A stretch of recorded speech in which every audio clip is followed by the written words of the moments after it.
আসসালামু আলাইকুম প্রিয় দর্শক, গতকাল যে শপথটা হয়ে গেল, শপথ তো কয়েকটা হয়েছে। একটা প্রথমে এমপিদের শপথ, একটা হলো সংবিধান সংস্কার পরিষদের শপথ, আরেকটা হলো ক্যাবিনেটের শপথ, মানে মন্ত্রী প্রতিমন্ত্রীদের শপথ।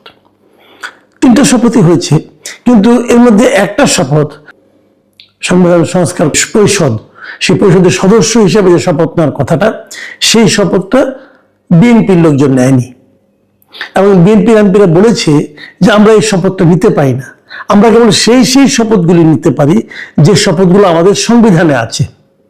এই যে সংবিধান সংস্কার পরিষদের সদস্য হিসাবে আমরা যে শপথ নিব, আমরা যে ওই সদস্য নির্বাচিত হয়েছি, এটা তো সংবিধানের মধ্যে নাই। কাজে আগে আমাদের এটা সংবিধানের মধ্যে ঢুকাতে হবে, তারপরে আমরা শপথ নিব।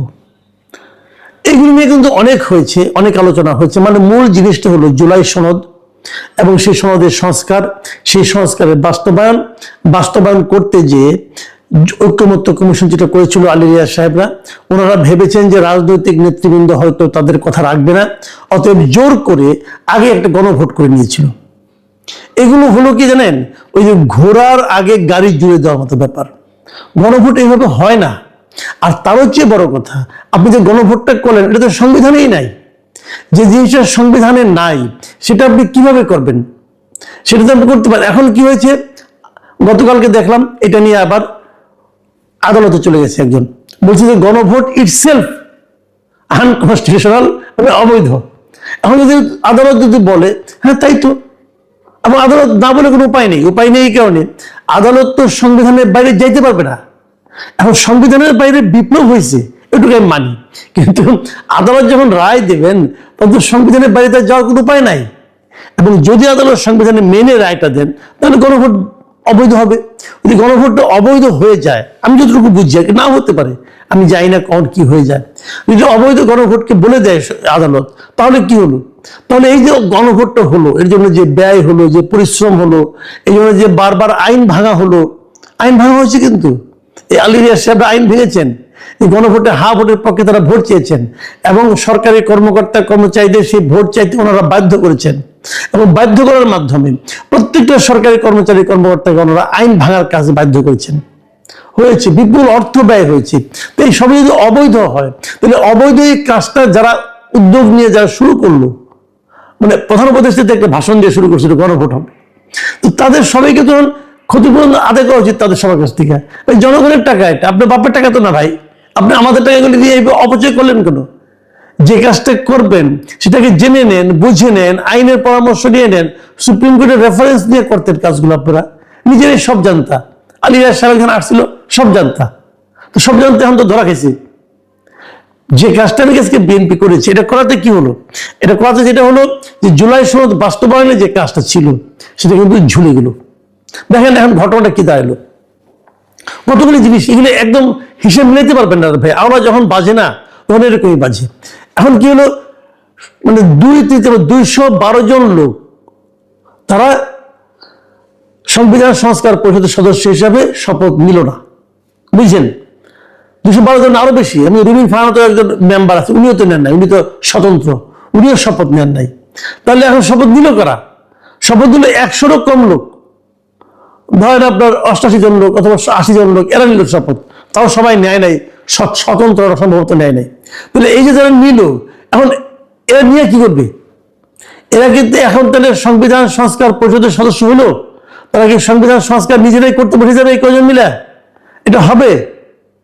তাহলে সংবিধান সংস্কার পরিষদের মেম্বার কয়জন হবে? কেউ তো বলে যায় না কয়জন হবে। এটা হলো একটা দিক। দ্বিতীয় দিকটা হলো, যে জিনিসটাকে বেআইনি বলে বিএনপির এমপিরা বয়কট করলো, মানে করলো না, যে এটা আমি করবো না, এটা করার কোনো উপায় নাই, তো সেই শপথ আবার অন্যদেরকে সিইসি পরিচালনা করলো এমপিরা।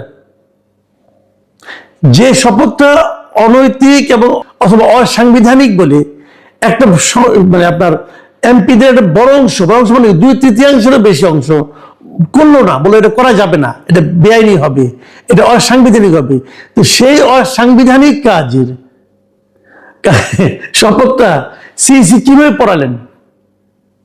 এই সমস্যাটার সমাধান কি কেউ করেছেন? কেউ ভেবেছেন এভাবে? কেউ ভাবেননি। অথবা ভাবলেও বলেননি। তার মানে কি, আইন প্রণয়ন, সংস্কার করা না করা, শপথ নেওয়া না নেওয়া, এই সবগুলিকে না একটি ছেলে খেলা বানিয়ে দেওয়া হয়েছে। কিন্তু ভাই ছেলে খেলা না, একটা দেশ কিভাবে চলবে, জাতির ভবিষ্যৎ কি হবে, এগুলো যেখানে বসে হয় সেখানে ছেলে খেলা চলে না। কেন করতে যান আপনারা এগুলো? এখন কি হবে? এখন যেটা হবে যে আমি ভেবেছিলাম যে আগামী সংসদটা হবে খুবই ভাইব্রেন্ট। আমি বলেছিলাম জামাত এই ধরনের বিরোধী দল হবে, বিএনপি এরকম একটা যুক্তিগ্রাহ্য একটা রাজনৈতিক দল হবে, এখানে গায়ের জোর চলবে না, সবাই মিলেমিশে একটা সংসদ হবে, মানুষ বুঝতে পারবে দেশের কি হচ্ছে না হচ্ছে, এটসেট্রা এটসেট্রা। কিন্তু তা কি হতে যাচ্ছে? এখন তো আমি আতঙ্কে আছি, আমি আশঙ্কা করছি এটা হবে না। কারণ দেখেন কেন হবে না, শুরু থেকেই বিরোধ চলা আরম্ভ হয়ে গেছে। প্রথমত এই জুলাই সংস্কার নিয়ে, এই শপথ পড়ানো নিয়ে, এটা হলো একটা। বিকেলবেলা মন্ত্রীদের শপথ হলো, সেই অনুষ্ঠানে জামাতের লোকজন গেলেন না, এনসিপি লোকজন গেলেন না, মানে কি বয়কট। এই বয়কটের রাজনীতি আবার শুরু হয়ে গেল। সকালে যেটা বিএনপি ভুলটা করেছে অথবা শুদ্ধ করে ওনারা মনে করছেন ভুল করেছে, আমার বিবেচনায় কিন্তু বিএনপি কোনো ভুল করেনি। আমি মনে করি বিএনপি যা করেছে সাংবিধানিকভাবে ঠিকই আছে, ওদের লজিক ঠিক আছে। বাট জামাত এনসিপি মনে করছে বিএনপি ভুল করেছে।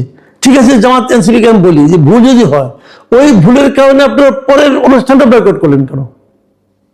আপনারা যদি পরের অনুষ্ঠানে যেতেন তাহলে অনুষ্ঠানের সৌন্দর্যটা বাড়তো না?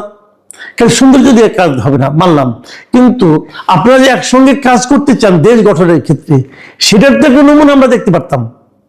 ভাই আমাদের সাধারণ মানুষের এটা কি, আকাঙ্ক্ষাটা কি? আমরা তো ওই অনুষ্ঠানে যাব না, আমাদের দেওয়া তো হবে না, কেউ করবে না, সেটা ব্যাপার না। কিন্তু আমরা তো চাই যে যাদেরকে আমরা ভোট দিয়ে পাঠাইলাম তারা তাদের মধ্যে যে কোনো একটা ইস্যু নিয়ে মুখ দেখা দেখি বন্ধ করে দিবে, তার বাসায় যাবে না, ওই দাওয়াতে থাকবে না, এটা কেন? এটা তো আমরা চাইনি। এবং এরপর কি হবে আপনারা আগামীতে নিশ্চিন্ত থাকেন। এই সংস্কার নিয়ে, জুলাই সনদ নিয়ে, গণভোট নিয়ে এবং সংবিধান সংস্কার পরিষদের সদস্য হিসাবে শপথ নেওয়া না নেওয়া নিয়ে একটা রাজনৈতিক বিরোধ শুরু হয়ে গেল। এই রাজনীতি খুব শীঘ্রই দেখবেন রাজপথে চলে আসবে। তো এটা কেন? তবে সেই আগের মতোই যেই লাউ সেই কদু, আমরা তো এটা চাইনি। একেবারে প্রথম দিন থেকেই বিরোধিতার এবং পরস্পরকে আক্রমণ করা যে রাজনীতি আমরা দেখছি, এই রাজনীতি আমাদের প্রত্যাশিত ছিল না। আমরা আশা করবো যে আগামী দিনগুলোতে আপনারা ভেবে চিন্তে কাজ করবেন। আমরা আমাদের যাদেরকে আমরা ভোট দিয়ে পাঠিয়েছি তাদের আচার আচরণ, কর্মকাণ্ড, চিন্তা ভাবনার ব্যাপারে কিন্তু আমরা আশাবাদী হতে চাই। কতটুকু হতে পারবো জানি না। প্রিয় দর্শক, এখন এই পর্যন্তই। আল্লাহ হাফিজ।